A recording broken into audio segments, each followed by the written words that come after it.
What up? So in honor of National Cancer Day, which was on February 4th, decided to do a video I typically don't do often, which is a sit down video about my journey, my experience, and yeah, everything I went through when I had cancer. So with that being said, YouTube, what's the word, man? It's your boy Zen. I'm back here with another video. And like I said, it's a different kind of video. So without further ado, we can just jump right on into the video. For those who do not know, I was diagnosed with cancer in August 2023 with Hodgkin's lymphoma. Now, what is Hodgkin's lymphoma? Well, Hodgkin's lymphoma is a cancer that affects your immune system, basically. So obviously it was in my lymph nodes. So I had it in my neck, I had it under my armpits, and I had it between my lungs, like chest area between my lungs. And yeah, the way I found out I had cancer was kind of like, I have gum in my mouth. How rude am I? Hold on. So yeah, the way I found out was a bit weird, kinda. So basically, I was at PV. I was on the phone with my mom's one day. We was on like a video call. At the time, I knew I had a lump in my neck, but I didn't pay no attention because I worked out a lot. So I'm thinking, okay, this is just, I pulled something in my neck. I pulled a muscle or something like that, right? So I wasn't thinking anything of it. I didn't think it was anything wrong for real. Boy, was I wrong. Was on the phone with my mom and she said, "What's wrong with your neck?" And I was like, "What do you mean?" And she was like, "Why is it so big right there?" And I'm like, "I don't know. It's been like that for like some weeks now, maybe a month." I remember she was so mad that I ain't tell her. She was like, "Why didn't you tell me this?" I was like, "Because I ain't think none of it, right? And it didn't hurt. I could slap it. I could do whatever I wanted to it. It didn't hurt. So I ain't think none of it." I went home for the summer in May. That's when the doctor's appointments and all that happened. Now, I went to my primary physician. She's the one that really just got the ball rolling, really got everything started. And I knew it was a bit concerning because she sent me to an oncologist, but I couldn't get scheduled like soon. The next appointment they had was like maybe a month out, a month and some weeks out. She personally called the oncologist and was like, "No, he needs to get in here ASAP. Like something's wrong." So now I'm like, what do you mean something's wrong? So at the time I didn't know what an oncologist was, right? So I'm walking into this appointment completely blind. Don't know what to expect, not knowing what I'm finna hear. With that appointment came a countless number of tests, PET scans, CT scans, heart scans, blood tests, blood work, you name it, I got it, you feel me? At this point, I'm kind of telling like the people close to me, closest people I knew to me at that time. I'm like, "Look, I don't know what to expect." They're saying like I might have cancer. That came with a lot of emotions throughout that time, just because at the thought of cancer for me, before I was kind of educated on it exactly, was just immediately death. As soon as I found out that I might have cancer, I instantly started to think about how I was living prior to all this. I wasn't even living how I wanted to. I wasn't doing what I wanted to. I was living life all wrong. You feel me? It started to bring on the regret. So after that, we had to do a biopsy. Basically, they put me to sleep. They cut my neck open, took a lymph node out of it, and they took it in for testing. So that's what this scar is right here. Recovery for that. I'm gonna get off topic real quick. You do not know how much you need your neck until you need your neck, bro. It hurt to sit up. It hurt to move my arm. Like, bro, there's no way I'm using my neck to move my arm. I digress. Now we in August of 2023. My family and I were preparing to go on a cruise, and I actually vlogged that cruise. And you can kind of see the swellness in my neck. You can see the fresh scar in my neck, but nobody knew what it was. Nobody even addressed it. Nobody thought nothing of it. If you do want to see that, watch at your own risk, because that was before the beard was full, you know what I mean? Ugly. That morning before we flew to Cali, I had a doctor's appointment with my surgeon and just basically asking what I can and can't do on this cruise, right? So I'm trying to see what I can and can't do. Once the surgeon gave me the green light, "Look, bro, you can go swim, you can go have a drink, do whatever you want to do, man. Just go enjoy yourself," right? I didn't think none of it, right? I don't know if he's got the results back and he just telling me, "Look, have your last bit of fun before you have to," you feel me? Now it's the first day we get off the boat and I had a call scheduled with my oncologist with the results. So I woke up that morning totally forgetting that I had that call to do. I'm in Mexico. It's beautiful. Sun beaming, sea lions all around in the water jumping. It's beautiful, you feel me? So my mom, she calls my room and she's like, "Hey, we got this call. Come to our room." My heart sank so far down. I am about to get the news that's either going to change my life for the better, change my life for the worse. I get to our room and my heart is beating so fast, right? So we're sitting down, we're talking to the doctor, my doctor, and I could tell it was something, right? He's asking how the cruise is going, how's this going, how am I feeling, this, that, and the third. I'm like, "Doc, Get to the point. My anxiety already up, right? Get to the point. I'm actually getting tired of sitting right here. As I was saying, yeah, I'm like, come on, get to the point. You know what I mean? Like, what are we doing? What's going on? Is there something wrong with me, or is it not anything wrong with me? Nah, the sun is beaming mad hard though. So he kind of just came out and told me. Can't remember the exact words. I really kind of like erased that moment from my memory. Basically, he was like, it is cancer, and you have stage 2 Hodgkin's lymphoma. He was telling me if everybody had to have cancer, and they had to pick one, most people would pick the one I have, right? Because it's one of the most curable. 2, it is one of the ones that typically goes and stays away, allegedly. But once he told me that, bro, I just cried, bro. Because like I said, I was pretty ignorant to what cancer is.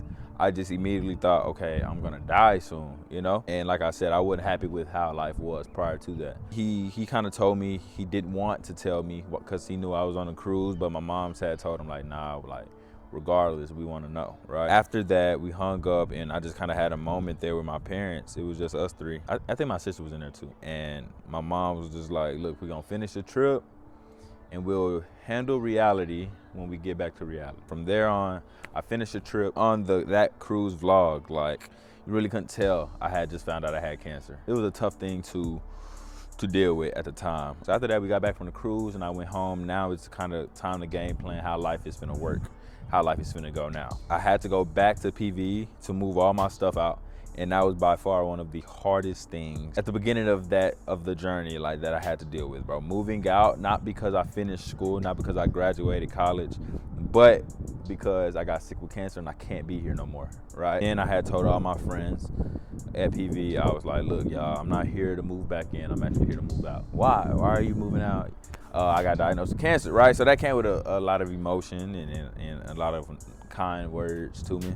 So then once I got back home from PV, I had to have surgery, get my port put in. Once I got my port put in, that was kind of like the moment where I was like, okay, this is real. It's time to lock in. Let's try to defy the odds. You know, we ain't just finna tuck our tail. You feel me? I think I had like 2 weeks to let that recover, or a week or 2.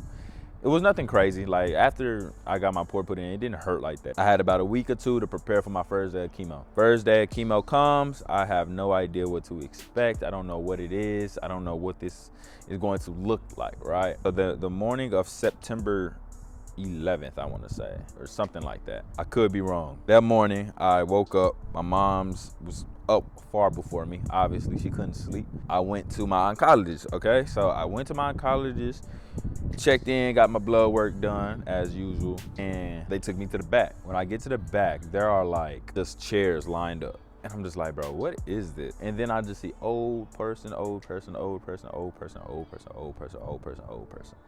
So I'm like, bro, I don't belong in here. You know what I mean? That, it broke my heart, bro. It's like, is this life now? You feel me? I'm thinking I'm gonna have to do this forever. I just didn't like the thought of it. I sat down. She's kind of just walking me through what it's gonna look like, what it's gonna feel like. I remember when they first accessed my port, it hurt so bad. It hurts so bad. Like, imagine, like, it's literally just a needle, and they're just stabbing you with it, bro, until they get it into this port, bro. Oh my God, it hurt. I don't even like think about it. So once they did that, they kind of flush it out. They tape it down, right? So they tape it like in a square, right? And the port here is a square around it, and it's taped down. I was sitting there. I had my iPad with me. I had like a lunchbox with me because I was gonna be there for like 3 hours. I was always there for like 3-4 hours maybe. Yeah, so she kind of told me the medicine, and I had a list of the side effects of it, and I seen one of them was the main killer. Basically, one that makes you lose your hair, lose your color, everything, right? So I seen that, and I'm just like, well, it's time to buckle up, you know what I mean? Then she pulls out this red bag. It's some red medicine I used to have to get. She was like, all right, this is gonna be the first one, woo, woo, woo, cool. So she puts it in, and now you're just sitting there, right? It's literally like you're just sitting in IV. Like, you don't feel the medicine going in, you're just sitting there. That's all it feels like. And the next thing you know, maybe like an hour later, you're looking up and the bag's empty. I remember I had to pee so bad after that. So I was like, ma'am, is there a way I can go pee? She was like, yeah, this can move around, right? So I had one of those little things you can just walk around with and stuff like that. I go to the bathroom and I'm peeing. My pee is literally red. Like, I'm talking a bright, vibrant red. And I'm like, oh my God, I am about to die. Why am I peeing blood? So I was like, okay, surely this isn't supposed to happen. So I'll go back out once I get done. I walk out like completely normal. Nothing's wrong, right? I walk out. I say, ma'am, come here, come here, come here. I'm almost whispering in her ear. I say, ma'am, come here. I think I'm peeing blood. She laughs. And I'm looking, I'm like, dude, no way you're laughing at me. Is this what you people do? So she was like, no, baby, you're not peeing blood. That medicine dyes your pee red. The first time you pee after you get that medicine, it's gonna be red. I said, oh. Okay. After that, I got all the rest of my medicines in, so it was about 3-4 hours later. I feel fine, right? I feel fine on the way home, and I just remember I was so tired. I'm not talking about like a tired, oh, I just need a nap. No, like I'm drained. I have nothing to give anybody. I remember I lay on my spot on the couch. I lay down and I fall asleep, and I wake up, and it was by far the worst feeling I had ever felt in my life. I cannot compare this to a cold, a common cold. I cannot compare this. I couldn't even compare this to COVID, bro. I don't even know. And I remember my cousin, she was the first person to bring me food after chemo. I remember she brought me some Golden Chick. It was either Golden Chick or Chicken Express, one of the chicken places. I woke up and my mom said, hey, brought you some food. I said, okay, cool. So I sit up, I use all my energy to sit up. I kind of scoot up in the couch, take a bite out of a chicken strip. So I'm chewing it. And I was like, wait, where, how old is this? She just got it, right? And every time I swallow, it's like, it feels like it's about to come right back up. And I remember I just slammed the plate down on the table next to me. My mom's behind me on the couch, and I just cry, I'm like, I'm sorry, I can't eat this. Felt so bad, and I was just crying because I could not eat it. Then that's when I found out the chemo, one of the medicines affected my taste buds, right? Maybe a couple hours later, one of my mom's best friends came over and brought me some fruit. So I'm trying to eat the fruit, and I could keep the fruit down. So I'm like, okay, maybe this is what I need. And yeah, that's that. So then maybe a week goes by. I think I had chemo like maybe once every 2 weeks or maybe once a month. I don't remember. It was so bad. The farther out I got away from the chemo session, I felt worse. Like I didn't think I could get any worse from what I was feeling. I remember caged in my room, dark, didn't want to do nothing, stuff like that. There were times, like there was like days would go by, I wouldn't see my brother, I wouldn't see my sister, I wouldn't do anything because I would not come out my room. You know, they might peek their head in, you know, just to see me. Like when it came to coming out of my room, I personally just couldn't do it at all. So now it's time for like the second chemo session or whatever. And I remember I didn't feel good until like a day before. So I was so upset when I woke up that morning for the second one because it was like, dang, I just started feeling back right. Now I gotta do it all over again. We go to that chemo session, and I don't remember too much from that one. I remember it put me down pretty bad. As of what happened afterwards, I don't remember. After the second chemo session, I started to notice little changes. I had waves at the time, so I was doing my waves. I would look at my hand. There was always a handful of hair. When I first did it and saw that, my heart sank. Like, no, it's already starting. My hair is starting to fall out already. I had a beard, but it wasn't like how it is now. It was like a struggle beard, basically. I wiped that. Afterwards, I had a handful of hair. And I'm like, bro, what am I gonna do? I just resorted to cutting my hair off. Did I bald it? No. It was the closest thing to bald that you could probably get without being bald. Because for one, cleaning up hair all day, out your pillows, out the shower, it was getting draining. It was draining me physically and emotionally. Yeah, I scalped it all. From there, I wore do-rags 99.9% of the time. My parents didn't even know what I looked like without my do-rag, honestly. Only I knew. I cut my beard off. I didn't cut it off, but like it was there, but it was very thin, very short. I noticed my eyebrows started to thin out. My eyelashes fell out. I don't know if they fell out. They just got real thin, but I'm banking on they fell out. That's when I really started to hit a decline emotionally, because now my self-esteem is already, it's below zero now. Prior to me having cancer, my self-esteem already wasn't there. So with getting cancer, dropped it down to zero. And then once all my hair started falling out, it went past zero. I was in a relationship at the time, and I immediately started to think I lost my value. I felt like an embarrassment, you know, because there was really nothing I could do for her, you know what I mean? it caused me to think very, very low of myself. I ain't gonna lie. I ain't gonna lie. I ain't even gonna sit here and sugarcoat anything. I don't even think I had the will to live anymore. Like, I was just like, man, look, I don't care how it ends. I don't care if I beat it, you feel me? Good way. I don't care if it take me out. I just want all this to end. I don't want no more pain. I don't want no emotional pain. I don't want no more mental pain. Through all that, it was tough. I was just trying to find a way to make it better for me. Because at the end of the day, my parents, they could do everything they could to help me. My siblings, my closest friends, they could do, everything they could. But at the end of the day, I had to help myself as well. That was the most important part. I don't know. I just thought there would never be light at the end of the tunnel. Just because of the simple fact that, like, I felt no kind of energy coming back. I felt no signs of getting better until I started to actually pay attention. I noticed the lump on my neck completely went down. I'm like, oh, okay. And that kind of gave me a sense of hope. I'm like, okay, maybe this is working. Maybe these folks, they're not trying to kill me for real. But there were still times where it was just like, bro, I don't know. The worst day I ever had was I woke up that morning and I felt so bad, way worse than my first day of chemo, way worse than any other day I had. For some reason, bro, I felt like I just couldn't walk for real. And I had an appointment all the way in Irving, and my mom's was just like, do you want me to cancel it? I was like, no, because if it's something wrong, I think they can find out. For one, it took me a long time to get to the car. I want to say my dad helped me to the car, I think. And once I got in the car, I just let the seat all the way back and I just slept. Once we finally made it all the way to Irving, she parked, but I'm just like, I can't walk that far. So what she did was she pulled up to the front, helped me out the car, and I want to say she helped me go sit down in the lobby first, and then she went to go park. Once I sat down in there though, it was a little wait, and I started to feel slightly better, so I could walk back to the room. And I was just telling them, I was like, ma'am, I don't feel good. I don't think I'm supposed to feel like this. This is not normal. This is new. I don't think anything was done. There was nothing that could be done. It was just one of those things where I bit the bullet that day. It was one of those things where I just kind of accepted my fate that day, because I wholeheartedly thought, like, once I go to sleep, that's it.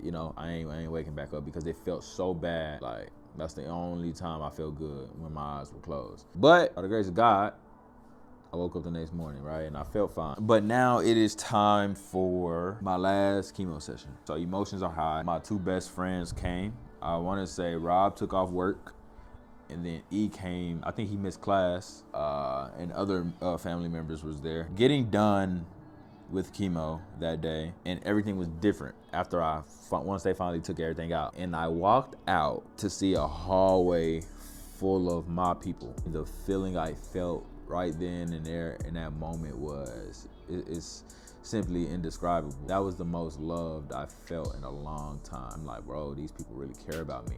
My mom had a Zoom on a tablet.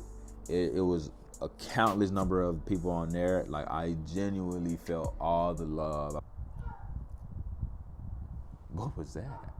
Is that a dog? There's nothing wrong with that dog, but ignore it. They have the thing where you read this little plaque and then you ring the bell. I'm reading the plaque before I get actually read it in front of everybody. I'm looking at it and I'm like, bro, this is surreal. Like, it's finally over. I'm thinking in that moment, like, bro, what now? I've missed a whole school year. I was in school. I was still doing school, but I didn't go. So, like, I'm just thinking of everything in the future, right? Instead of living in the moment. And then in that time, I caught myself, I started living in the moment. And before I even started, I just cried. I turned around and I just cried, because, like, there's no way this just happened to me. So it's time for me to ring the bell. I read the plaque, and halfway through the plaque, I can feel, when you're finna cry and your throat get the, you feel me? I'm reading and I feel that, and I'm like, you gotta hold it together. You gotta at least finish the plaque, finish the reading. I finish it. I ring the bell. As soon as I heard the ding, ding, ding, it was like a round 10 knockout. First person I hugged, of course, was my mom's, because, that's my mom. It was something, she just came upstairs and laid with me. She came up there and just checked on me, like, my mom, she put everything on the back burner for me. Put her whole life on the back burner, you know what I'm saying? She put me first. Who am I to not hug my mom's first because not only did I lose control of my life, she also lost control of hers. Hug my dad, of course. My dog, he knew all about cancer, right? 'Cause my granddad passed away from cancer when I was 7, I think. So for him to have to experience not only his dad have cancer, but his son as well, you can only imagine how that was for him. You don't see my dad get emotional often. You won't see him get emotional often, actually. But in that moment, I could see in his face that he was fighting tears. My brother, of course, I didn't even care about the camera he had in his hand, you know. Hugged him, and I was so mad my sister was at school. So they were gonna play the Zoom on, what's the things?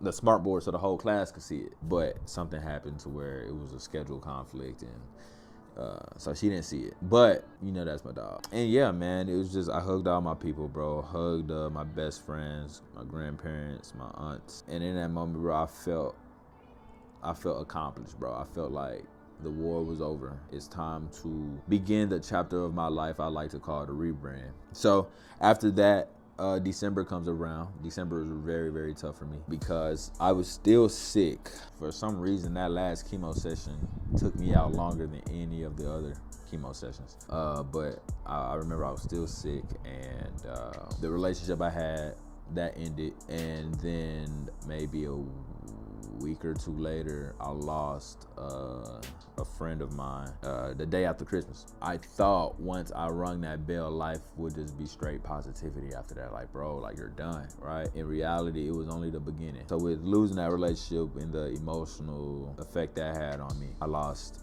Evan. My brother lost his brother. You know what I'm saying? Like, my brother lost his best friend. So seeing him grieving and mourning, a whole grieving and mourning thing is just new.